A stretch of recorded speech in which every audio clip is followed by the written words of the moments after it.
Hey guys, welcome to my channel. So in this video, I'm going to tell you about Darakaraka in the second house of the D9 chart. Okay, so what happens when Darakaraka is in the second house of the D9 chart? So here, many people were confused. We have to use Darakarka of the D1 chart or the D9 chart. So I want to tell you that we have to use Darakarka of the D1 chart only, because in D9 chart there is no such thing. Otherwise, we will always be confused between D1 and D9. So Karkas are only from the D1 chart depending upon the degrees. Okay, not from the D9 chart, so you don't have to be confused regarding this. Other thing, why I'm making this video, because Darakarka represents the features of your spouse, profession of your spouse, the nature of your spouse, everything, how your spouse will behave with you, no matter how they are in the real, but basically Darakarka shows how they will behave with you. So in the D1 chart, Darakarika may be placed in a particular sign and house. Okay, so D9 chart is the microscopic view of the D9 chart. So where the Darakarika is placed in the D9 chart will tell you basically how the spouse will transform after marriage, or even if you know your spouse before marriage, how your spouse is actually going to behave with you, or not only behaving with you, but in general what kind of people, what kind of person they are. Okay, so we can know all these things. So basically the second house of the D9 chart shows what? It shows what value your spouse is going to add after marriage. Okay, what value your spouse will add, how much wealth you will gain, the family of your family after marriage, and also we can know about the family of your spouse. So how much value your spouse will bring, how much wealth your spouse will bring, all these things will be known from the second house. Okay, so second house is very important house, and it also shows if you and your spouse will be wealthy or not. So everything that is related to wealth, savings, family, all these things will be seen from the second house.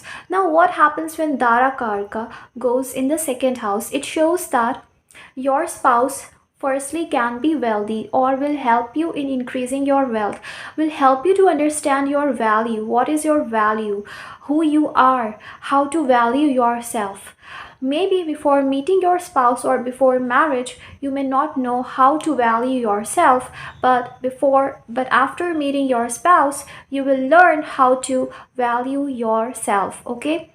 You will learn that and also you will learn how to value money. Maybe you used to spend a lot of money and you never used to do any kind of savings. So after marriage, your spouse will help you to understand that savings are very important and we need to save for the future. So your spouse will have that financial advising qualities and financial management qualities, and will help you to manage your finances. Also, your spouse will be very much connected to your family and will be very much devoted and dedicated towards your family. Okay,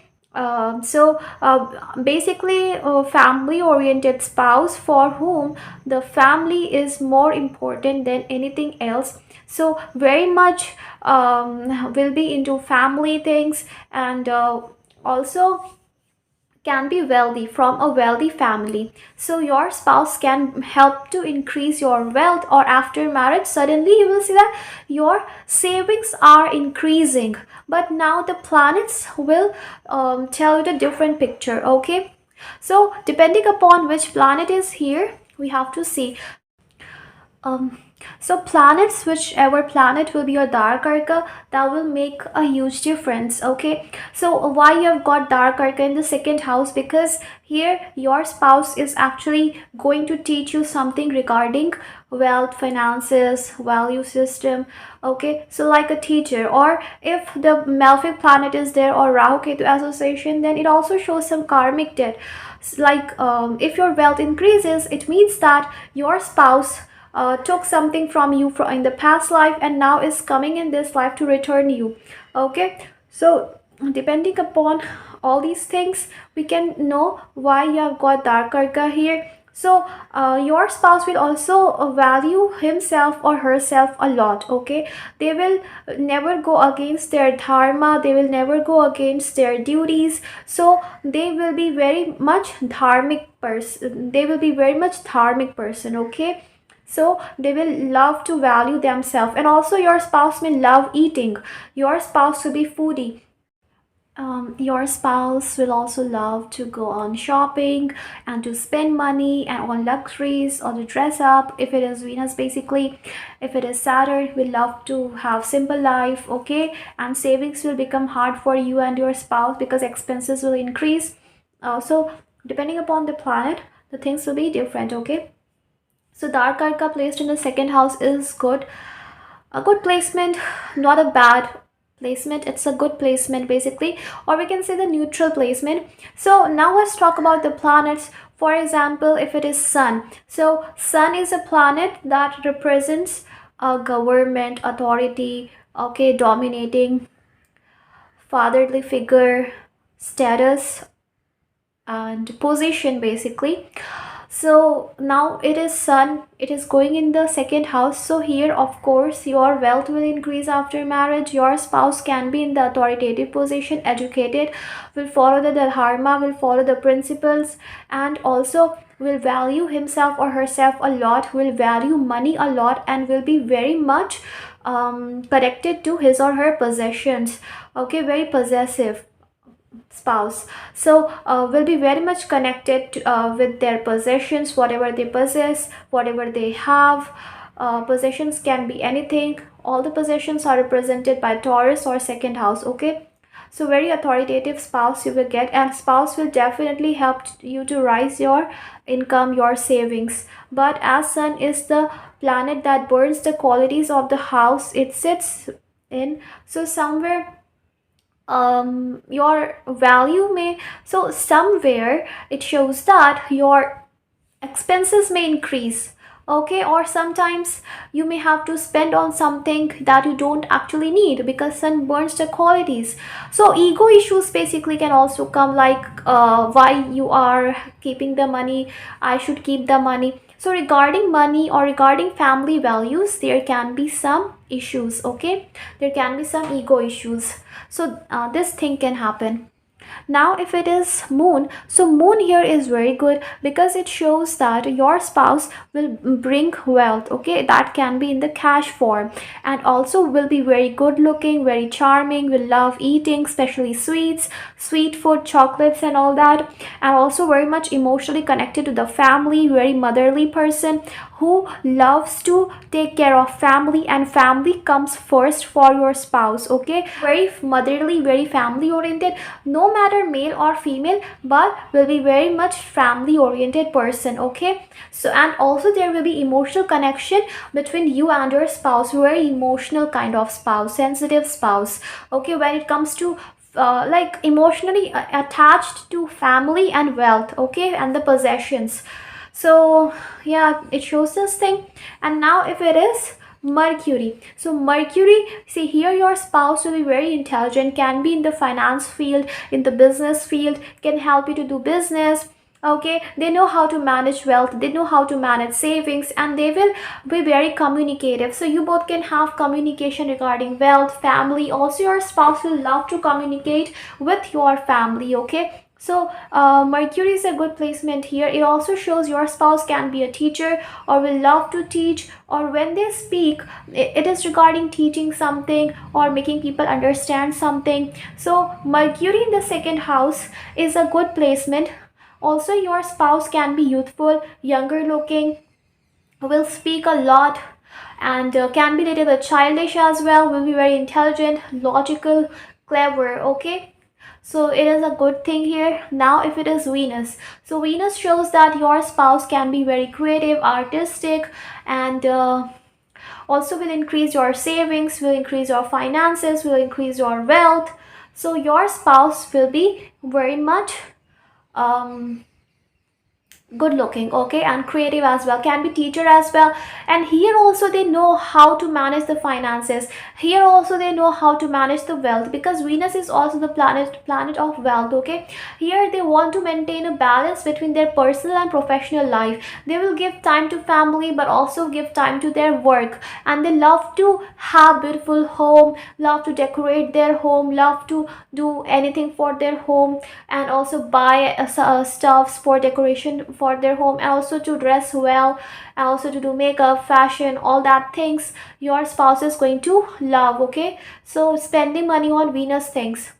Now, if it is Saturn, so Saturn here shows that your spouse will love to have simple life, can have problem with the homeland or mother, okay. Your spouse can face sudden transformations. Your spouse will be disciplined, practical, hardworking, and cold natured, will not express feelings, will make you understand how much important it is to have savings, okay. So like Saturn is a strict teacher, your spouse will also be a strict teacher. So you may go through ups and downs, through which you will understand that how much important it is to have savings, okay. So your spouse will help you to teach that, okay. So it is a good place. So Saturn basically here shows that savings will become hard. So it shows that savings can become hard because you will spend too much, even if you don't want, then also you may have to spend for necessary articles. So it will make the savings hard, okay. So but still you will have to save. No matter what, you will have to save, because it is Saturn and it represents karma. So it will make you do it in any case, okay. So you will have to do it. Now if it is Jupiter, so Jupiter represents, firstly Jupiter is going to represent religious spouse, religious, okay, someone who is also interested in occult and mysticism, okay. So here so here Jupiter will increase the wealth. Your spouse will be very dharmic person and will love to study, will love to gain education. Your spouse will be also very matured, very wise, will not feel very angry all the time, and also will spend time with the family. But Jupiter is a planet which represents heaviness, heavy karma. So here it shows your spouse will help you to increase the savings, but your responsibility regarding your spouse and marriage will also increase. So you will have to be very, very responsible when it comes to all these things like wealth, finances, okay. So you will have to be responsible, because Jupiter will anyhow make you do it, okay. Now if it is Mars, so Mars shows that your spouse will be ready to do anything for the family, fight for the family, but they will spend a lot. Here very active, okay, fighting ability. Now here nakshatra and the sign also depends, like if Mars is in the watery sign, or with Venus or with Jupiter, so basically they don't really get that much angry, because they know they are very active, they have energy, they are ready to argue, but they don't like get too much mad or furious, and they don't know what they have to do, and they take actions without thinking. So this thing will not happen if Mars is in the Sagittarius or with Jupiter or with Venus. So here Mars becomes calm little bit, okay, but it shows they will be very much passionate, very energetic when it comes to wealth, when it comes to money, and will value themselves a lot, and will want you also to value the family, and also will want you to save money, okay. So this is the thing that your spouse is actually going to want here, okay. But they will be argumentative, they will be passionate, energetic, active, okay, and love physical activity, so that kind of. And also if Mars is in such signs like fiery signs, so yes, they will fight a lot as well, okay, no matter it is male or female. But the good thing regarding Mars is that they never give up, and they do their best to achieve something what they want, okay. So guys, I hope this video was helpful. I hope you got the information. Please don't forget to subscribe. Take care and bye bye.